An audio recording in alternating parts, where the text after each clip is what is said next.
This is ZNS Total Sports, brought to you by Fourth Terrace Diagnostic Center.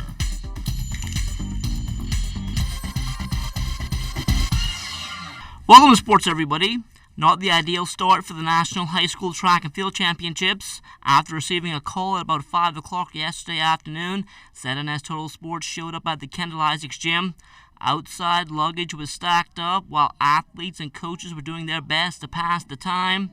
Inside the gym, the situation much the same. Accommodations, or lack thereof, apparently the problem.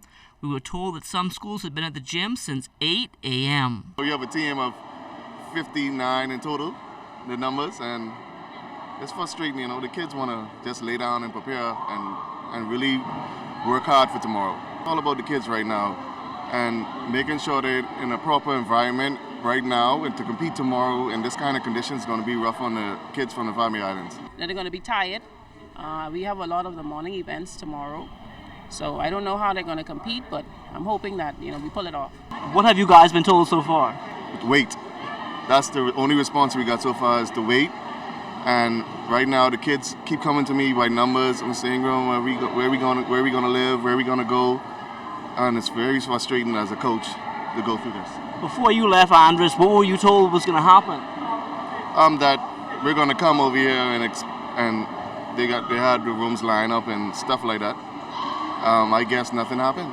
Hopefully this is done soon, because I don't know. It's going to be a lot of pressure on the kids, due to the rest.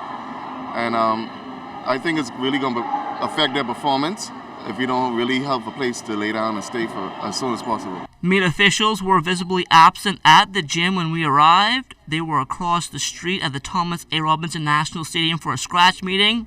Committee member Mike Sands gave this response. We are focusing on presenting a very efficiently run track and field championships, despite some of the hiccups and logistics that has been created, that we are resolving, and we will make it happen.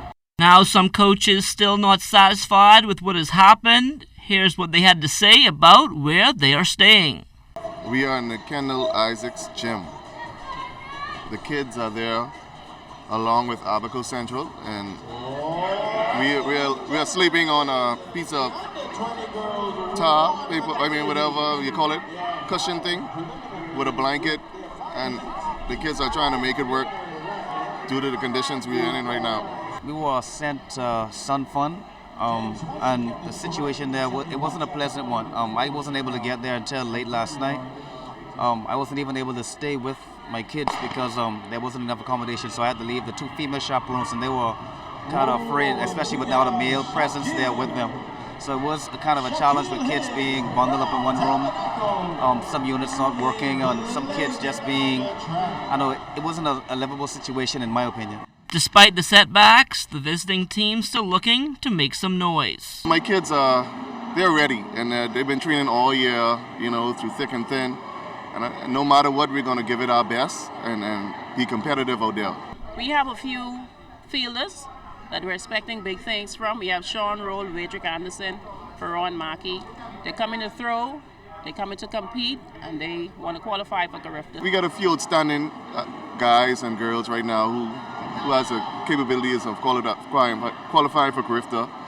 We have a boy run on 18 boys. 100 meters, he ran a 10.92. He's close to the 10.90 qualifying mark. So Nationals is hoping to be his opportunity to outshine and break out itself. After he failed to make weight for his comeback fight in January, pro boxer Torino Johnson scheduled to be back in the ring in short order. He will face off with Brazilian Fabiano Pena. That's something I got to put behind me right now, and we're looking forward next week on the 23rd of this very month in March, headed right back to the same location in California to do what I do best, and that's to go in there and beat up my opponent. He's a decorated fighter, 16 wins, 6 losses, and 1 draw. I've checked out his background. Yeah, he's a pretty decent fighter, and he comes to win, and he really comes to fight. But I've found a new formula into my boxing game, so I wouldn't be expecting this fight to last more than 3 to 4 rounds. This is only to confirm and solidify me as the mandatory challenger for the IBF World Titles and the WBC and the WBO, which should be defended. After this fight, we will have negotiation right after it. Possibly by as early as the fall, we'd be back in the ring. The Grifter Swimming Championships just around the corner. Caitlin Cabral will be looking to make some noise in the 13 to 14 girls division. My main goals are to medal in 50 and 100 backstroke. I've been practicing really hard recently, just trying to get my times faster. My freestyle stroke, it's a bit wide right now, so I'm trying to get that narrower and longer. And my endurance, I'm trying to build up. The Bahamas will be looking to regain the title it lost last year in Martinique, and so this will have to be a complete team effort. Our weakness is still a little bit in some of those mid-distance and distance races.